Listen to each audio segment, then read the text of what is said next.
You know, I've been out here all this time and I haven't been complaining about anything yet. I think it's time we moved right into the complaint department.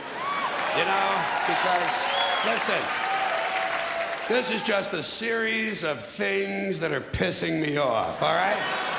Because I don't have pet peeves, I have major psychotic fucking hatreds, all right? And I'll tell you this, it makes the world a lot easier to sort out. First thing on my list tonight, airport security. Tired of this shit. There's too much of it. There's too much security at the airports. I'm tired of some guy with a double-digit IQ and a triple-digit income rooting around inside of my bag for no reason and never finding anything. Haven't found anything yet in anybody's bag. Haven't found one bomb in one bag. And don't tell me, well, the terrorists know their bags are going to be searched, so now they're leaving their bombs at home. There are no bombs. The whole thing is fucking pointless. And it's completely without logic. There's no logic at all. They'll take away a gun, but let you keep a knife. Well, what the fuck is that? In fact, there's a whole list of lethal objects they will allow you to take on board. Theoretically, you could take a knife, an ice pick, a hatchet, a straight razor, a pair of scissors, a chainsaw, 6 knitting needles, and a broken whiskey bottle, and the only thing they're going to say to you is that bag has to fit all the way under the seat in front of you. And if you didn't bring a weapon on board, relax. After you've been flying for about an hour, they're going to bring you a knife and fork. They actually give you a fucking knife. It's only a table knife, but you could kill a pilot with a table knife. Might take you a couple of minutes, you know. Yeah, especially if he's hefty, huh? Yeah.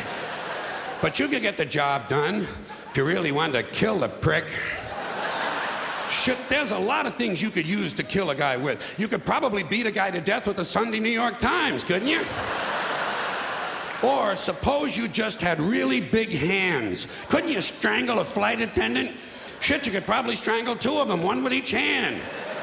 You know, if you were lucky enough to catch them in that little kitchen area before they break out the fucking peanuts, you know? But you could get the job done if you really cared enough. So why is it they allow a guy with big, powerful hands to get on board an airplane? I'll tell you why. They know he's not a security risk because he's already answered the 3 big questions. Question number 1, did you pack your bags yourself? No. Carrot Top packed my bags. He and Martha Stewart and Florence Henderson came over to the house last night, fixed me a lovely lobster Newburg, gave me a full body massage with sacred oils from India, performed a 4-way around the world, and then they packed my bags. Next question.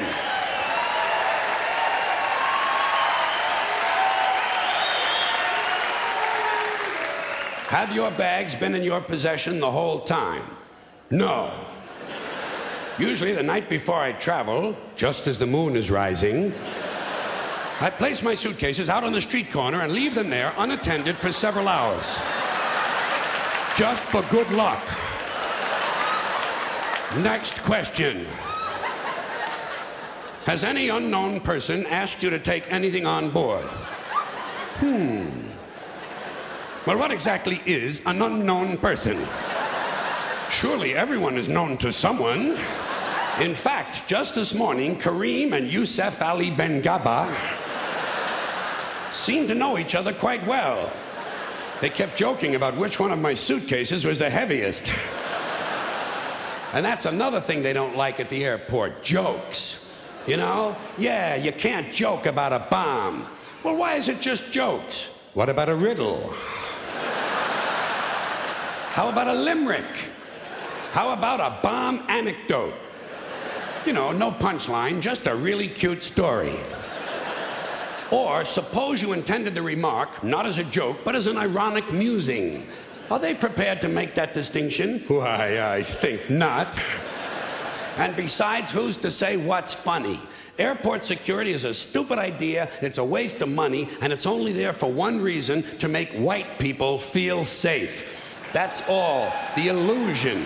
The feeling and illusion of safety to placate the middle class, because the authorities know they can't make an airplane completely safe. Too many people have access. You'll notice the drug smugglers don't seem to have a lot of trouble getting their little packages on board, do they? No, and God bless them too. Yes. Oh. And by the way, an airplane flight shouldn't be completely safe. You need a little danger in your life. Take a fucking chance once in a while, will you?